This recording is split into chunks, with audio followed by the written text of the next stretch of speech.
It seemed like weather is a huge thing happening across the United States of America, specifically mudslides in Kentucky and in California. And it's almost like the Palisades can't catch a break. You know what I'm saying? So check this out, and then we're going to break it down. And Pacific Coast Highway is closed from Malibu to the Palisades after being buried by mudslides. Flooding is also causing problems in the Palisades burn area. KTLA's Omar Lewis live in Malibu with the latest on the cleanup. Omar, good morning.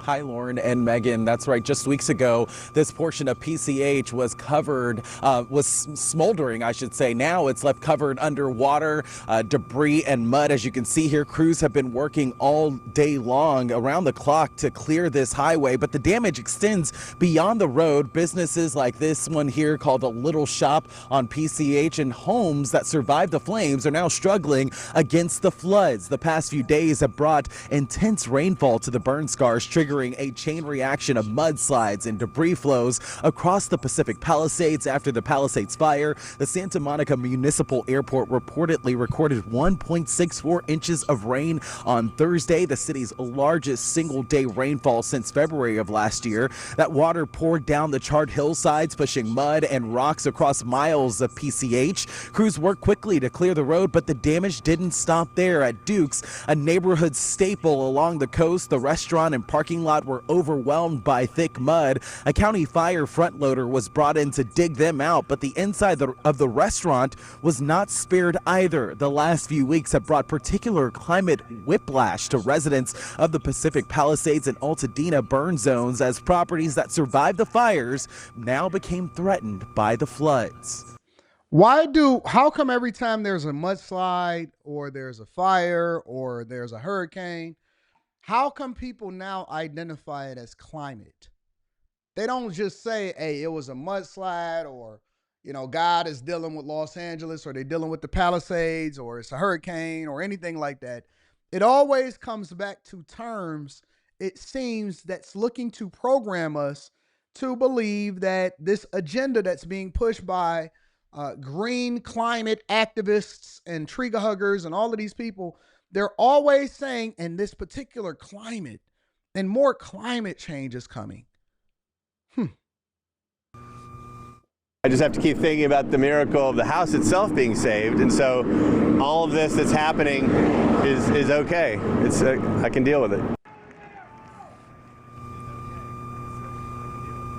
And perhaps the most shocking moment of the storm came at Big Rock, where a debris flow burst through the K-rails, sending a white SUV careening off a cliff, flipping twice before landing on the beach below. Miraculously, the fire inspector behind the wheel survived with only minor injuries. That SUV has now been removed, but standing pools of water and unstable hillsides still remain a concern out here right now.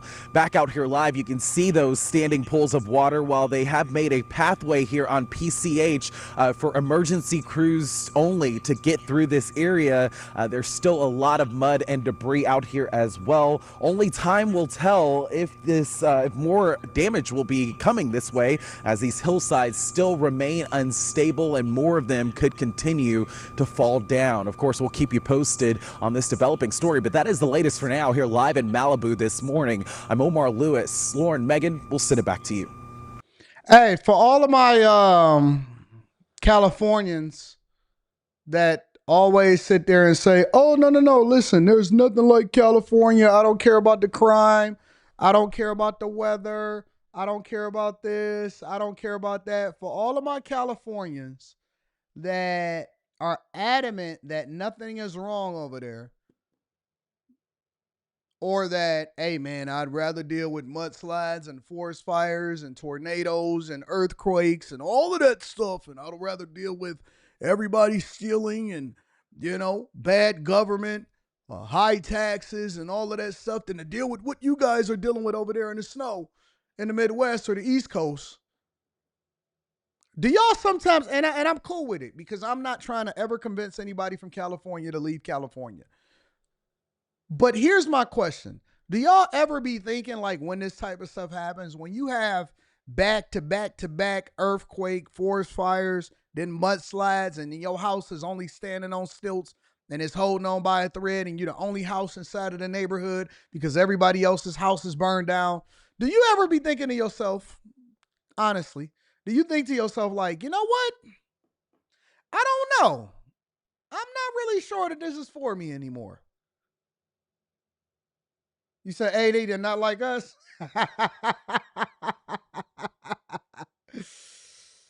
I mean, because, like, for example, I see y'all, Kennard says, pray they stay over there.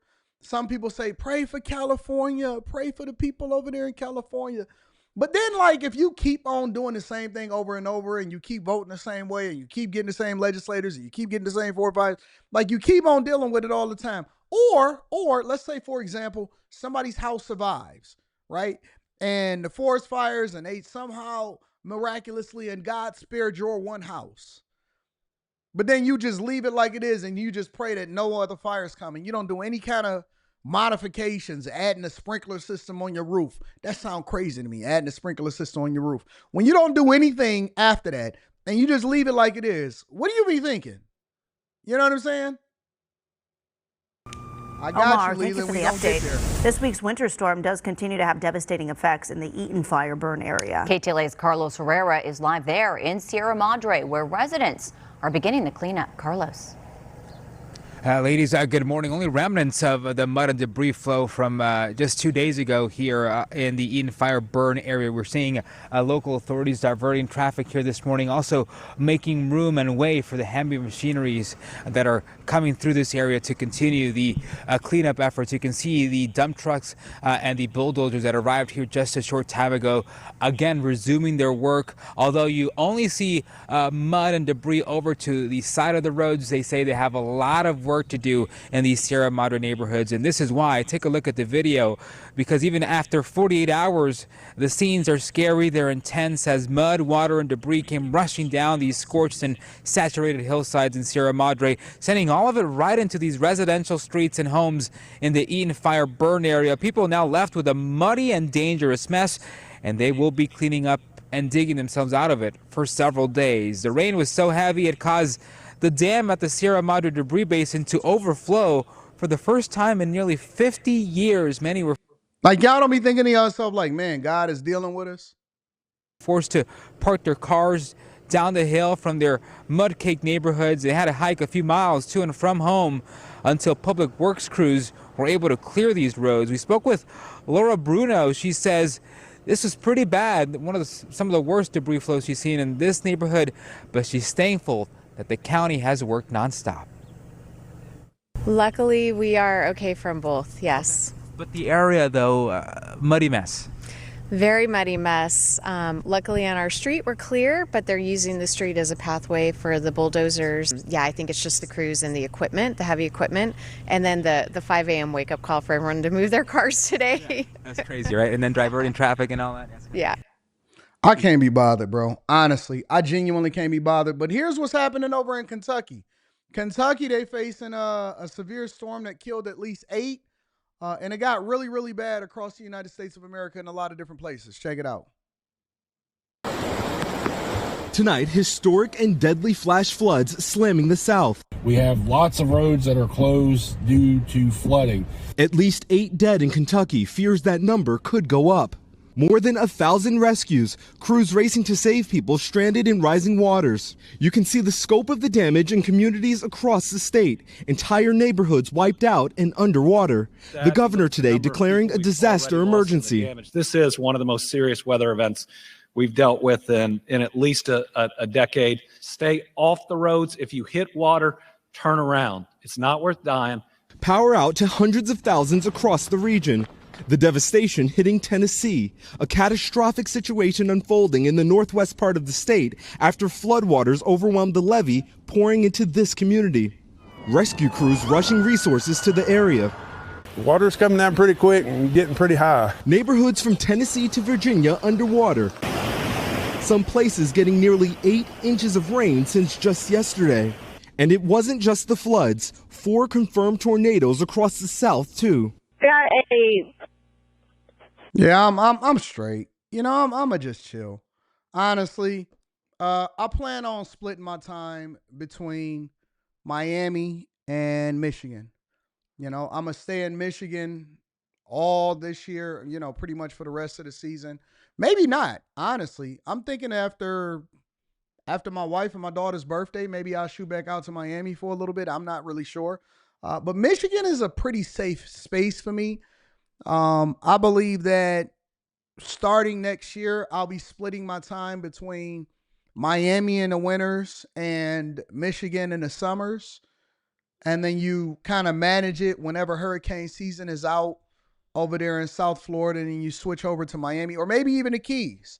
Maybe you hang out in the Keys for a little bit. But as far as heading over there to all of these other states that's dealing with tornadoes, I know my dude Q Diddy is down there in Oklahoma, and I know that they experience Tornado Alley or something like that. It's a lot going on. Anyways, just keeping y'all up to date on what's going on out in these streets. Ladies and gentlemen, that is what's happening out in the West and some of the South. All right?